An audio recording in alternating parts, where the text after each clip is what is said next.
ઉપસ્થિત માનનીય મહેમાનશ્રીઓ, આદરણીય ગ્રામજનો, વિદ્યાર્થીઓના જીવનમાં જ્ઞાનરૂપી પ્રકાશ પાથરનાર આચાર્યશ્રી અને શિક્ષકગણ તેમજ મારા વહાલા વિદ્યાર્થી મિત્રો, આપ સૌને પ્રજાસત્તાક દિનની હાર્દિક શુભેચ્છાઓ। હું સિસોદિયા રેણુકા આજના આ પાવન પ્રસંગે સંસ્કૃતિ અને શિક્ષણ વિશે મારા વિચારો રજૂ કરવા માંગુ છું। તો આશા છે કે આપ સૌ શાંતિથી સાંભળશો। 21મી સદી એ જ્ઞાનની સદી, 21મી સદી એ વિજ્ઞાનની સદી, પણ સાથે એવું નથી લાગતું કે આ સદીને થોડી જાગૃતતા સુધી પણ થવું જોઈએ।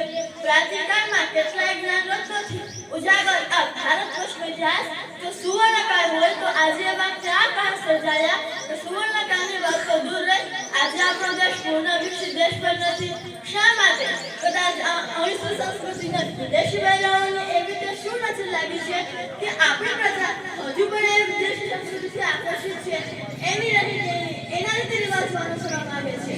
અને પછી બસ દર વર્ષ આ મધ્ય સ્વતંત્રતા દિવસ કે પ્રજાસત્તાક દિવસ આવે ત્યારે વિશ્વને ગર્વથી કહે છે અમે આઝાદ થયા એના આટલા વર્ષો થયા, આજે અમારું બંધારણ અમલમાં આવ્યું, પણ ખરેખર જોવા જઈએ તો આપણે હજી ગુલામ જ છીએ। એમ દેશી પ્રજા તો આવી જતી પણ રહે, પણ એની સુવાસ હજુ પણ આપણી સંસ્કૃતિમાં ક્યાંક દેખાય છે। આપણે જાગૃત થવાની જરૂર છે। અને હવે વાત આવી શિક્ષણની, તો એવું નથી કે આપણા દેશમાં શિક્ષણ નથી, શિક્ષણ ન મેળવનારાઓ કરતા શિક્ષણ મેળવનારાઓની સંખ્યા ઘણી જ વધુ છે। આજે મોટા ભાગના વિદ્યાર્થીઓની સમસ્યા એ છે કે એને મળે છે એને ઓછું લાગે છે। ધ્યાન રાખજો, હું ગતિની વાત કરું છું, નહીં કે નોલેજ નહીં।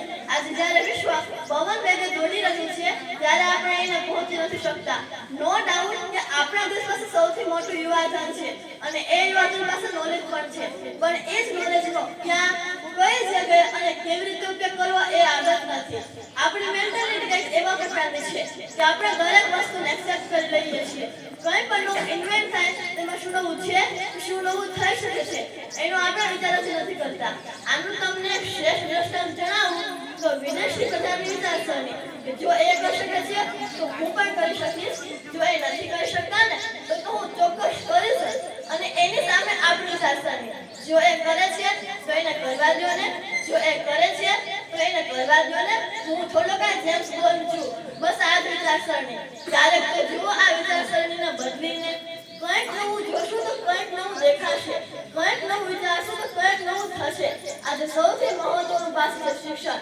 આજે જો દરેક વ્યક્તિ એવું ઈચ્છે કે દરેક સમાજ, દરેક પ્રદેશ કે દરેક દેશ વિશ્વમાં પ્રતિષ્ઠાપૂર્ણ સ્થાન મેળવે તો એના માટે જરૂરી છે દરેક વ્યક્તિનું શિક્ષિત હોવું।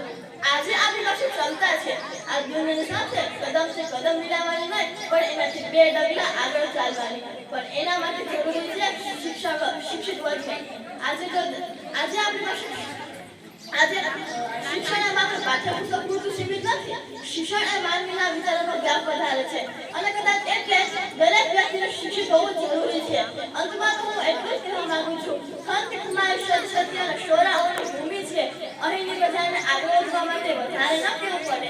આ તો એ પ્રજાથી તે સ્વયં સમજે છે અને ગર્વથી વિશ્વને કહે છે રસ્તો નહીં જડે તો રસ્તો કરી જવાના, રસ્તો નહીં જડે તો રસ્તો કરી જવાના, થોડા મેં મૂંઝાય મનમાં મરી જવાના, થોડા મેં મૂંઝાય મનમાં મરી જવાના।